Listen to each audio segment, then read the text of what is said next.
Deron, we were in a similar setting a year and a half ago, 18 months ago, in New Jersey, when you had just gotten traded. You'd been through the whirlwind of that deal. You were coming off a red-eye flight, very similar to what you're doing right now, I believe, coming from Vegas.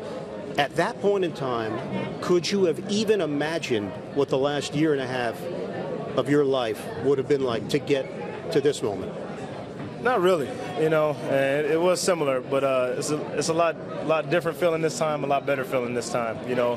That trade kind of came out of nowhere, and caught me by surprise, and then I was flying all over the country, leaving my pregnant wife, so it was just a different feeling. This one is my choice. I chose to sign. It's my choice to be here today, and so I'm really excited about it. I'm excited about the opportunity to continue to be a part of the Nets, the Brooklyn Nets. I'm excited for that move.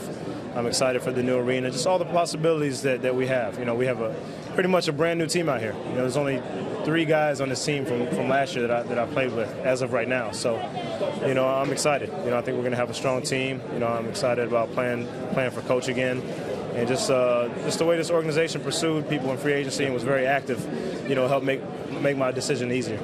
So, Deron, when you look at this from a player's perspective, right, you're looking at this team and you're saying, compared to last year, not a knock on any of the personnel from last year, but it has to be going through your mind. We got a center, we got Joe Johnson, we got Wallace. I'm not so bad a player myself. It's got to be exciting for you to start thinking about how good this team can be. Yeah, definitely. I mean, like you said, there's no knock on the teammates last year. We had, great guys in the locker room. We just didn't have the most talented team, and a lot of it was because of injuries. We suffered a lot of injuries, and a lot of guys that, were forced to play different roles, forced to play more roles than they should have played, and that puts us at a disadvantage. So, looking at the roster this year, I've never played with a player like Joe on the wing. The things that he can do on the court, I've never had a chance to play with anybody like that. We had Gerald for less than a month last year. Brooke was hurt all last year. Mirza Teletovic is a player that I've actually watched a lot of film on, and I'm excited about him. I think he could be a great player for us. We still have Marshawn, and then like you heard Billy say, we're gonna make some moves and still looking to fill up the rest of the roster spots.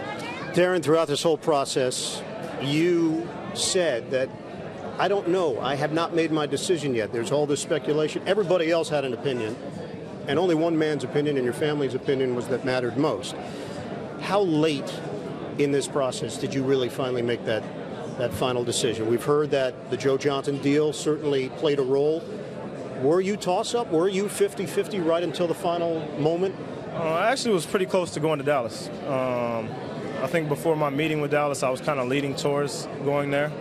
At the time, Billy really hadn't made any definite moves yet. I think he was more waiting for me, and that, while I want to be, I want to be the piece that everybody fits around.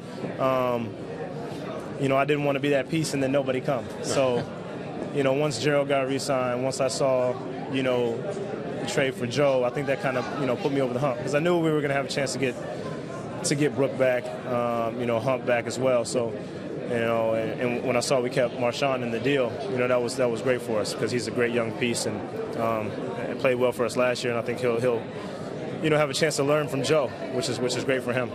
From a basketball perspective, you mentioned a couple of moments ago you're kind of in the peak of your career, or going and looking forward to a couple of good years coming at you.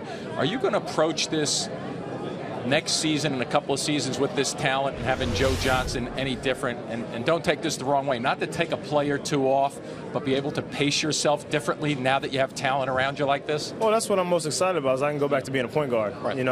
The role I played last year was not a role I'm comfortable with. Going and what's up?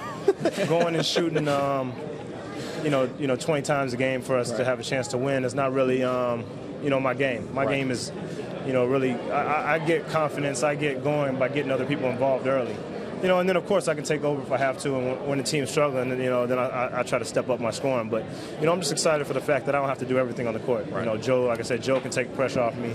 We can throw the ball to Gerald and let him go to work. Brooke is going to get a lot of touches. So, I can go back to just finding people, kind of similar to what I'm doing right now with Team USA. I'm not looking to score a lot with them. I'm just looking to get everybody involved. And, that's more my game. Yeah, because when you look at those couple of guys, yourself included, you have Wallace, Joe Johnson, there's flexibility in positioning there. We've We've seen you go to the 2 guard if need be. Joe can kind of move around a little bit, so can Wallace. Yeah, definitely. There's a lot. That's what I like about this team is we're very versatile. Like you said, you know, a lot of guys can play a lot of positions. You know, I think Gerald can guard 1 through 4. We've seen him do that. I think Joe can guard 1 through 4.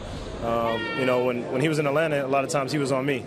You know, and so I know he can guard because it's tough to score over him. So, you know, I'm excited about that part of our team, how versatile we are. I'm sure we'll go. You know, you see the things are kind of switching to the smaller lineups now. Yeah. And so I think you'll see Gerald at 4 a lot, you know, along with me, maybe Marshawn, Joe. So, you know, there's a lot of different lineups, a lot of different possibilities we could throw out there. I think the viewers are under the impression that this is a 3-man booth. It's really a 4-man booth with DJ right there. DJ's on the mic.